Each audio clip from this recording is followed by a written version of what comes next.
tenant claimed my mother gifted her the house before dying, but she doesn't know that the hospice nurse had recorded everything.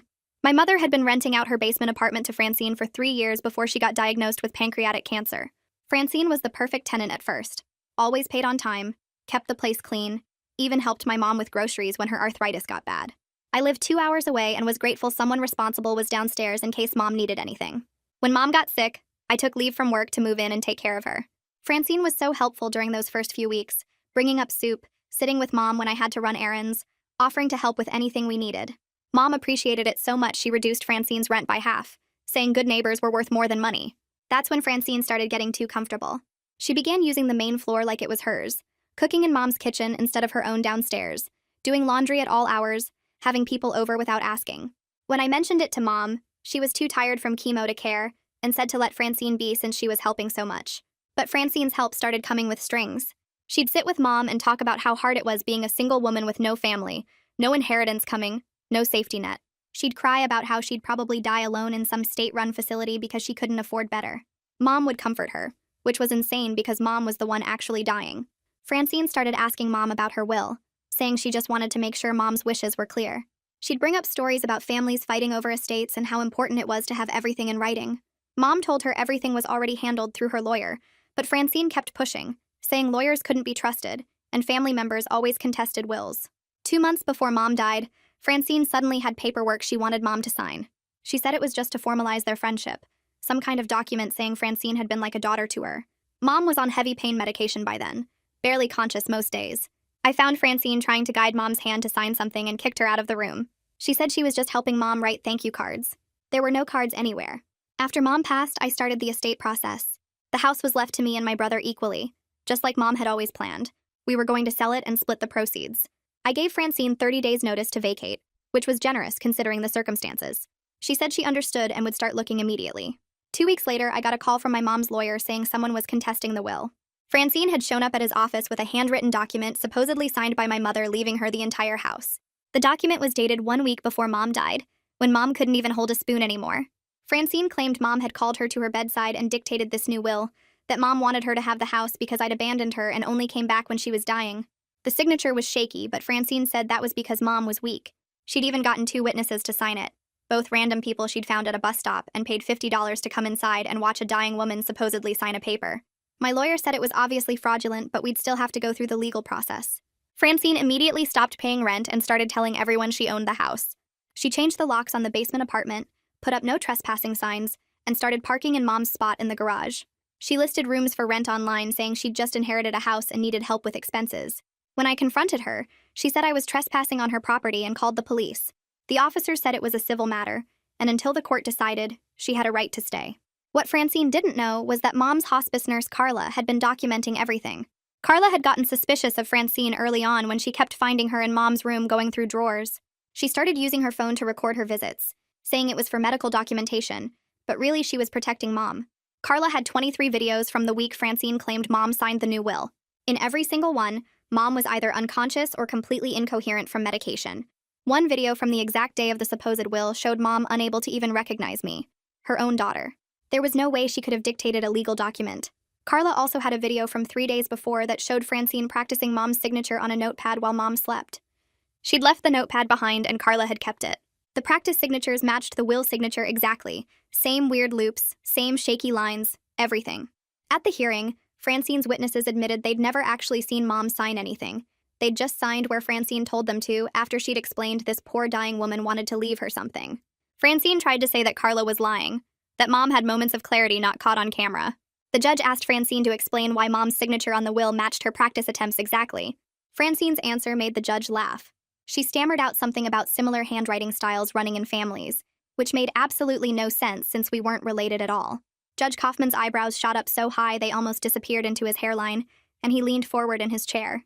He asked if she was seriously claiming my mother somehow inherited Francine's handwriting, and I heard a few people in the gallery behind me actually laugh out loud. Francine's face turned bright red and she looked down at her hands, and her lawyer Ariana jumped up from her seat. Ariana said her client was confused by the pressure of testimony and needed a moment to collect her thoughts. The judge stared at Ariana for a long second, before cutting through all the deflection with one direct question. He asked Francine to explain why her practice signatures from 3 days before the alleged will signing matched the will signature exactly, including the same unusual loop on the capital letters. Francine opened her mouth and closed it twice before finally saying she was just doodling my mother's name out of affection and respect. The judge's expression shifted from skeptical to openly disgusted, and he asked how many people doodle their landlord's signature repeatedly. The courtroom went completely silent, and I could hear someone's phone buzzing in their pocket. Virginia stood up and walked to the evidence table, picking up the notepad Carla had saved. She pointed out that Francine had practiced the signature at least 40 times with progressive refinement, getting better and better with each attempt. Judge Kaufman took the notepad from Virginia and examined it closely, flipping through the pages slowly. He asked Ariana if she had any explanation for why someone would need 40 practice attempts to write an affectionate doodle. Ariana had no good answer, and she requested a brief recess, but the judge denied it immediately. He said they were going to continue until they got to the bottom of this obvious fraud. Virginia returned to her seat and squeezed my hand under the table. Judge Kaufman said he wanted to see all 23 of Carla's videos in chronological order, and the bailiff set up the projection screen. We spent the next 90 minutes watching my mother's final week in painful detail that made my chest hurt. In every single video, Mom was either completely unconscious or so incoherent she couldn't recognize me standing right next to her bed. She stared at nothing, her mouth hanging open, her eyes unfocused and glazed. The video from the exact date of the supposed will showed Mom unable to even track movement with her eyes, just staring blankly at the ceiling while Carla checked her vital signs. I watched myself in one video trying to get Mom to drink water, and she couldn't even swallow properly. Tyler reached over from his seat behind me and put his hand on my shoulder. Ariana tried to argue that the videos didn't cover every single minute of every day, so there could have been moments of clarity in between recordings. Judge Kaufman asked if she was seriously suggesting that a woman who couldn't recognize her own daughter somehow had the mental capacity to dictate a detailed legal document changing her will. His tone made it crystal clear he found this argument insulting to everyone's intelligence, and Ariana sat back down without another word. Virginia called Carla to the stand, and she walked up calmly, wearing her blue scrubs and white sneakers. Carla explained her documentation process in a professional voice, describing how she started recording after catching Francine going through my mother's personal papers and jewelry box multiple times. Francine had claimed she was organizing for Mom, but Carla found her with Mom's diamond earrings in her hand once. The judge asked why Carla didn't report this immediately, and she explained she wanted solid evidence before making accusations against someone who might have innocent intentions. Carla described the day she witnessed Francine practicing the signature, explaining she'd arrived early for her shift around 6 in the morning. She found Francine alone in Mom's room with the notepad, hunched over the bedside table. When Francine noticed Carla watching from the doorway, she quickly stuffed the notepad under the bed and said she was just writing a grocery list. Carla retrieved the notepad after Francine left and locked it in her medical supply bag in her car. Judge Kaufman thanked Carla for her diligence and asked if she'd encountered this kind of exploitation of dying patients before. Carla said yes, 3 times in her 12 years as a hospice nurse, and each time it made her sick. During cross-examination, Ariana tried to suggest Carla had a financial motive for helping me since I might reward her. Carla stated calmly that she'd never asked for or received anything beyond her normal hospice salary, and she wouldn't accept payment for doing the right thing. Virginia objected that this was speculation without evidence, and the judge sustained it while looking annoyed at the desperate tactic. Ariana sat down looking defeated, shuffling papers on her table without looking up. The judge called a lunch recess, and I finally got to thank Carla properly in the hallway outside the courtroom. She told me she'd seen too many vulnerable elderly people taken advantage of in their final days, and she wasn't going to let it happen to my mother if she could help it. We both cried a little and hugged, and Tyler joined us to express his gratitude as well. He told Carla she was a hero, and she shook her head, saying she just did her job the way it should be done. After lunch, Virginia called the forensic document examiner who analyzed both the practice signatures and the will signature. He was a thin man in his 50s wearing glasses and a gray suit. He testified that the signatures were identical in every measurable way, including pressure points, letter formation, and even the same slight tremor pattern. He brought up enlarged photos of both signatures on the screen, pointing out specific matching characteristics with a red laser pointer. He stated with absolute certainty that the same hand wrote both the practice attempts and the final will signature, and there was zero possibility of coincidence. The examiner pulled out another document from his folder and laid it on the projector screen for everyone to see. He pointed to Mom's signature from her mortgage refinance 2 years before the cancer diagnosis, showing how her letters had strong, even pressure and flowed smoothly across the page. Then he switched to the disputed will signature, and the difference was obvious even from where I sat. The will signature had these weird stops and starts, like someone had lifted the pen multiple times while writing each letter. He explained that when people forge signatures, they have to keep checking their reference and repositioning the pen, which creates those hesitation marks. Mom's real signature never had them because she'd signed her own name thousands of times and didn't need to think about it. Judge Kaufman leaned forward in his chair and asked if there was any medical condition or medication that could make someone's signature change so dramatically. The examiner said no, that even with tremors or weakness, the basic characteristics of how someone forms letters stays consistent. He stated that in his professional opinion, there was absolutely no possibility the will signature was authentic. Ariana stood up looking pale and asked for permission to recall Francine to the stand. The judge allowed it, and Francine walked back up looking like she might throw up.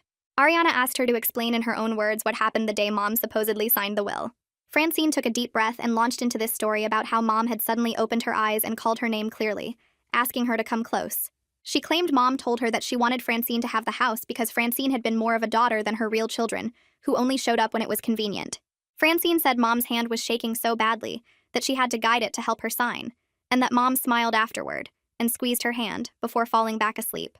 The whole thing sounded like she'd practiced it in front of a mirror 50 times. Her voice had this rehearsed quality, and she kept pausing in weird places like she was remembering her lines. Virginia stood up for cross-examination, and her first question cut right through the bullshit. She asked why, if Mom was too weak to sign her own name, Francine didn't call me or Tyler, who were actually in the house at the time. Francine's face went red, and she stammered something about Mom specifically asking her not to tell us, because she knew we'd try to talk her out of it. Virginia pulled out a stack of phone records and walked them over to Francine, asking her to look at the highlighted calls.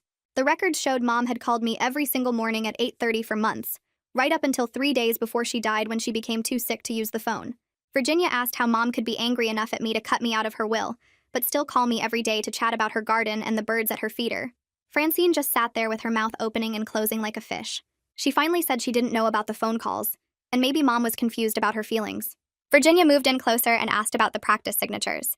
She wanted to know why Francine needed to practice Mom's signature 40 times if Mom was supposedly guiding her hand during the actual signing. Francine's answer made no sense at all. She claimed she'd been practicing beforehand just in case she needed to help Mom sign something, like she was preparing for the possibility. Virginia pointed out that planning ahead to forge someone's signature is literally the definition of premeditated fraud. Francine started crying and saying she just wanted some security for her future, that she'd spent 3 years taking care of the house and helping Mom, and she deserved something for all that work. She kept saying she truly believed Mom wanted her to have it based on all their conversations, like that made the forgery okay somehow. Judge Kaufman held up his hand to stop the testimony and addressed Francine directly. He asked her a simple yes or no question about whether she had forged Mom's signature on the will. Ariana immediately jumped up and advised Francine not to answer, but the judge said that was fine and her silence would be noted in the record. The courtroom went completely quiet while everyone waited to see what Francine would do. After what felt like forever, she wiped her eyes and said in this tiny voice that she'd helped with the signature because she truly believed it was what Mom wanted based on everything Mom had told her. She kept saying the word helped like it was different from forged, but everyone in that room knew exactly what she was admitting to. Judge Kaufman didn't waste any time with his ruling. He stated clearly that the handwritten will was completely fraudulent and had no legal validity whatsoever. He declared that Mom's original will filed with her attorney would stand as her true final wishes. He ordered Francine to vacate the property within 10 days and said he was referring the entire matter to the district attorney's office for criminal prosecution. Francine broke down sobbing with her face in her hands, while Ariana patted her shoulder and tried to comfort her. The judge banged his gavel and said court was adjourned, and suddenly it was over. Tyler grabbed my hand and squeezed it hard, and I realized I was shaking. Outside the courthouse steps, Tyler pulled me into a huge hug, and we just stood there holding each other while people walked past us. Virginia came out a few minutes later with her briefcase and explained that now we needed to proceed with the formal eviction process since we had a court order. She said she'd handle all the paperwork and make sure the sheriff's office was involved to prevent any problems during the move-out. I told her I felt relieved but also completely drained from having to relive Mom's final days in front of a room full of strangers. Virginia said that was normal and that we should go home and rest because the hard part was over. That evening my phone rang, and it was Virginia saying the district attorney wanted to talk about the case. She conferenced in this guy named Mikhail Solis, who had a deep voice and sounded very official. He explained that based on all the evidence presented in court, his office would be filing criminal charges against Francine for forgery, attempted fraud, and elder abuse. He said the elder abuse charge was particularly serious because she'd targeted a dying woman who was vulnerable and unable to protect herself. Virginia told me afterward that this meant Francine would face real consequences beyond just losing the house, possibly including jail time and a permanent criminal record. The following week, 2 sheriff's deputies showed up at the house to oversee Francine's move-out. They were there to make sure she didn't damage anything or try to steal Mom's belongings on her way out.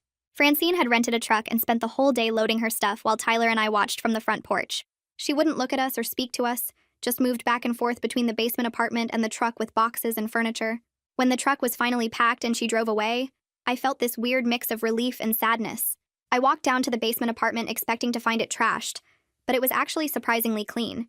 She'd swept the floors and wiped down the counters like she wanted to leave with some tiny shred of dignity intact. Tyler came over the next few days and we started going through Mom's belongings together, something we hadn't been able to do properly while dealing with Francine's fraud case. We found boxes of photo albums in the hall closet showing Mom as a young woman before we were born, and letters she'd saved from her own mother. There were little treasures everywhere, like the ceramic bird collection she'd kept on the kitchen windowsill, and her recipe cards with notes in the margins about which dishes we'd liked as kids. It hurt to go through everything, but it also felt healing, like we were reclaiming Mom's real memory from what Francine had tried to steal. We spent hours sitting on the living room floor surrounded by Mom's life, remembering who she actually was before the cancer took her away from us. 2 weeks dragged by after the hearing while Tyler and I tried to return to normal life. I went back to work but couldn't concentrate on anything, just kept refreshing my email waiting for updates. Tyler called me every other day asking if I'd heard anything from Virginia or the district attorney's office. We were both anxious to know what would happen to Francine now that the judge had referred her case for criminal prosecution. Finally, my phone rang one Tuesday afternoon while I was sitting at my desk pretending to review spreadsheets. It was Mikhail Solis from the district attorney's office. He got right to the point and told me Francine had accepted a plea deal that morning. She would plead guilty to forgery and attempted fraud in exchange for 2 years probation, community service hours, and full restitution for all our legal fees. My first reaction was anger because 2 years probation seemed like nothing for what she'd tried to do. Mikhail must have sensed my disappointment because he explained that while he understood we wanted harsher punishment, this deal guaranteed a conviction without putting us through the stress and expense of a criminal trial. He said trials were unpredictable, and juries could be sympathetic to a woman claiming she was just trying to secure her future. The plea deal meant Francine would have a permanent criminal record for fraud and forgery, which would follow her for the rest of her life. She'd never be able to rent another apartment without that conviction showing up on background checks.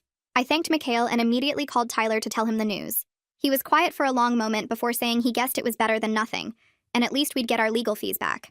Virginia called me the next week to schedule a meeting at her office to finalize all the estate paperwork. Tyler and I sat across from her desk while she walked us through document after document that needed signatures. The house officially transferred to us as co-owners exactly the way Mom had intended in her real will. Virginia asked what we planned to do with the property, and Tyler and I looked at each other before I said we wanted to sell it. Neither of us could imagine living there after everything that had happened with Francine. The house felt tainted now, like every room held memories of Mom's final suffering and Francine's betrayal mixed together. Tyler agreed and said he thought Mom would understand that we needed to move forward rather than staying stuck in the past. Virginia recommended a real estate agent she'd worked with before, and within a week we had the house listed at a fair market price. The agent warned us it might take months to sell given the current market, but we got an offer after just 3 weeks. A young couple with 2 kids fell in love with the backyard and the finished basement apartment, which they wanted to use as a home office. We accepted their offer, and the closing happened fast. When the sale finally went through and the money hit our accounts, Tyler and I each walked away with enough to make real changes in our lives. He used his half to pay off student loans and put a down payment on a condo closer to his job. I paid off my car and put the rest into savings for the first time in years. Before I did anything else with the money, though, I called Carla and asked if I could meet her for coffee. She seemed surprised but agreed, and we met at a cafe near the hospital where she still worked doing hospice care. I brought an envelope with a check inside for an amount equal to 6 months of her salary. When I slid it across the table and told her what it was for, she immediately pushed it back and said she couldn't accept it. She insisted she'd just been doing her job and protecting a vulnerable patient the way any good nurse would. I pushed the envelope back toward her and explained that without her diligence and moral courage, Francine might have actually gotten away with stealing our mother's house. Carla had gone above and beyond by documenting everything on video and keeping that notepad with the practice signatures. Most people would have looked the other way or convinced themselves it wasn't their business to get involved. I told her that Mom would have wanted her to have something for protecting her final wishes when she couldn't protect herself anymore. Carla's eyes filled with tears, and she finally accepted the check. She said knowing she'd helped protect a patient's final wishes and stopped someone from being exploited meant everything to her. We talked for another hour about Mom and about Carla's work with other hospice patients. She told me stories about families who came together during difficult times and others who fell apart fighting over money and possessions. It made me grateful that Tyler and I had stayed united through the whole ordeal with Francine instead of letting it drive us apart. 6 months after Mom died, Tyler and I finally felt ready to scatter her ashes like she'd requested in her real will. She'd specified her favorite park where she used to take us as kids, a place with walking trails around a small lake and huge oak trees everywhere. We picked a quiet Sunday morning in early fall when the leaves were just starting to change colors. Tyler brought his wife and I brought a small bouquet of Mom's favorite flowers. We walked to a spot by the lake where Mom used to sit and feed the ducks, and Tyler opened the urn while I held the flowers. We took turns scattering handfuls of ash into the water and under the oak trees. Tyler said a few words about how much Mom had loved this place and how she'd want to be part of the natural beauty she'd always appreciated. I talked about how Mom would have been horrified that someone she trusted had tried to exploit her final days, but also how proud she'd be that we'd fought for the truth and won. We stood there for a while watching the water and remembering good times before the cancer, before Francine, before everything got complicated. Life felt more settled now with the house sold and the legal battle finished. I still thought about Mom every day, and probably always would. But the sharp grief had softened into something I could carry without it crushing me. I knew I'd always be more cautious about trusting people after watching how Francine had manipulated someone as kind as Mom. But I was also grateful the legal system had worked when we had solid evidence and people like Carla who cared enough to document the truth. Tyler and I walked back to our cars and hugged goodbye, both of us feeling like we'd finally given Mom the peaceful ending she deserved.